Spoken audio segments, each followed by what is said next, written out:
হাই বন্ধুসকল, আমি আজি কাজিৰঙা ৰাষ্ট্ৰীয় উদ্যান চাব আহিছোঁ।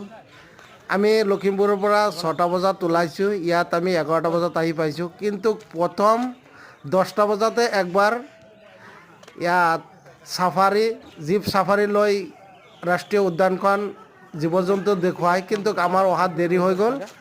তাৰপিছত আমি টিকেট কাটিলোঁ, এজনৰ 500 টকাকৈ। সিহঁতেই চাফাৰী দিব, কিন্তু আমি টিকেট কাটি পিনে ইয়াত আমি ৰাষ্ট্ৰীয় উদ্যানৰ গেটৰ ভিতৰত সোমাই গ'লোঁ। তাত সোমাই পিনে চালোঁ কি সুন্দৰকৈ চাফাৰী লাইন কৰি থৈছে। থোৱাৰ পিছত ইয়াত সুন্দৰ এটা গাড়ীৰ পাৰ্কিং আছে।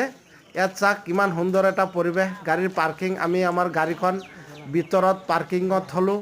থৈ পিনে ইয়াত জীপ চাফাৰীখিনি চালোঁ। জীপ চাফাৰী লাইন হৈ আছে, আমাক ভিতৰত লৈ ঘূৰাব এয়া চাফাৰীকেইটা। তাৰপিছত চাওক এইখন এটা সুন্দৰ দৃশ্য, কাজিৰঙা ইয়াত লিখা আছে, কিন্তু এই ছবিকেইটাৰ সন্মুখত মানুহে চেলফি উঠাই ভিডিঅ'ও কৰে, কিন্তু ফটোও মাৰে। ইমান সুন্দৰ এটা দৃশ্য।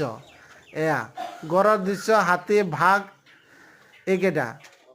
আমি ইয়াৰ পৰিৱেশখন আপোনালোকক দেখাই আছোঁ সুন্দৰকৈ। আপোনালোকে ভিডিঅ'টো চাই থাককচোন, আৰু লগতে ভিডিঅ'খন লাইক কৰিব, শ্বেয়াৰ কৰিব, লগতে ছাবস্ক্ৰাইব কৰি দিব। আৰু যদি কোনোবাই যায় 10টাৰ আগত গৈ কাজিৰঙাখন পাব।